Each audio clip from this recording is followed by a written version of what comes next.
Canada dispatches senior officials to open Greenland consulate. Canada is set to open its first diplomatic outpost in Greenland in a significant show of solidarity following U.S. President Donald Trump's threats to take control of the territory. A delegation of senior Canadian officials, including Governor-General Mary Simon and Foreign Minister Anita Anand, are traveling to Nuuk on Friday to formally open Canada's consulate, accompanied by a Canadian Coast Guard ship.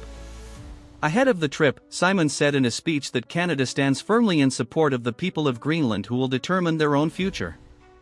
Their visit comes amid a similar trip made by French officials, who are due to open their own consulate in the territory the same day. The Canadian and French missions are a historic expansion of foreign engagement in Greenland. Until this week, only Iceland and the US had formal diplomatic consulates in Nuuk. It is also a signal of the continued support offered by NATO allies to Greenland, after Trump repeatedly stated that the US needs to own it for national security reasons. The president has since walked his comments back, saying he is now exploring a potential deal after talks with Denmark, European allies, and Canada. Greenland has been on Canada's radar for some time. The consulate was first announced in early 2024, when Ottawa reviewed its Arctic foreign policy.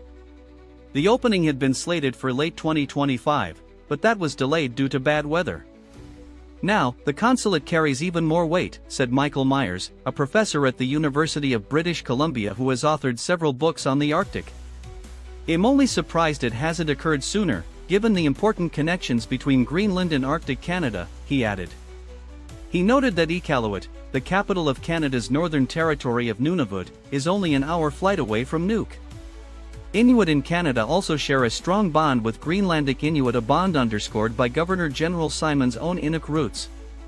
Her visit is an affirmation at the highest level of the cultural and ethnic connections between Arctic Canada and Greenland, Myers said.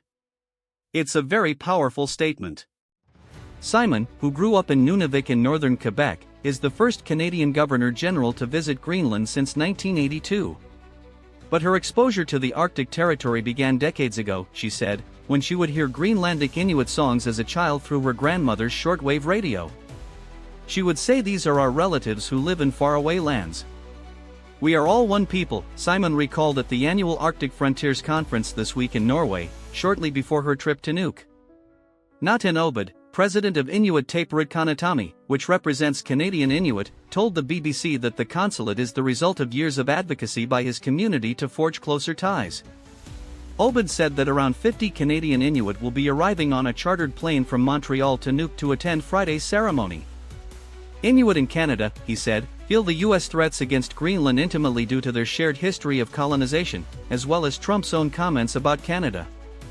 "We do worry that the United States may return to its more serious overtures around annexing Canada and Canada being the 51st state, and we do worry that Inuit Nunangat, our homeland, is one of the pivotal reasons for the U.S. to consider that sentiment," Obed said.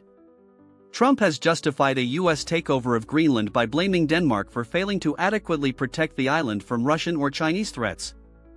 He has privately made similar complaints about Canada's Arctic region in recent weeks, according to a NBC News report published in mid-January. The Arctic has been flagged as a vulnerability by successive Canadian governments, and Obed acknowledged that infrastructure there, like highways and electricity connections, remains limited, to the detriment of both national security and those who call the northern regions home. Prime Minister Mark Carneys G.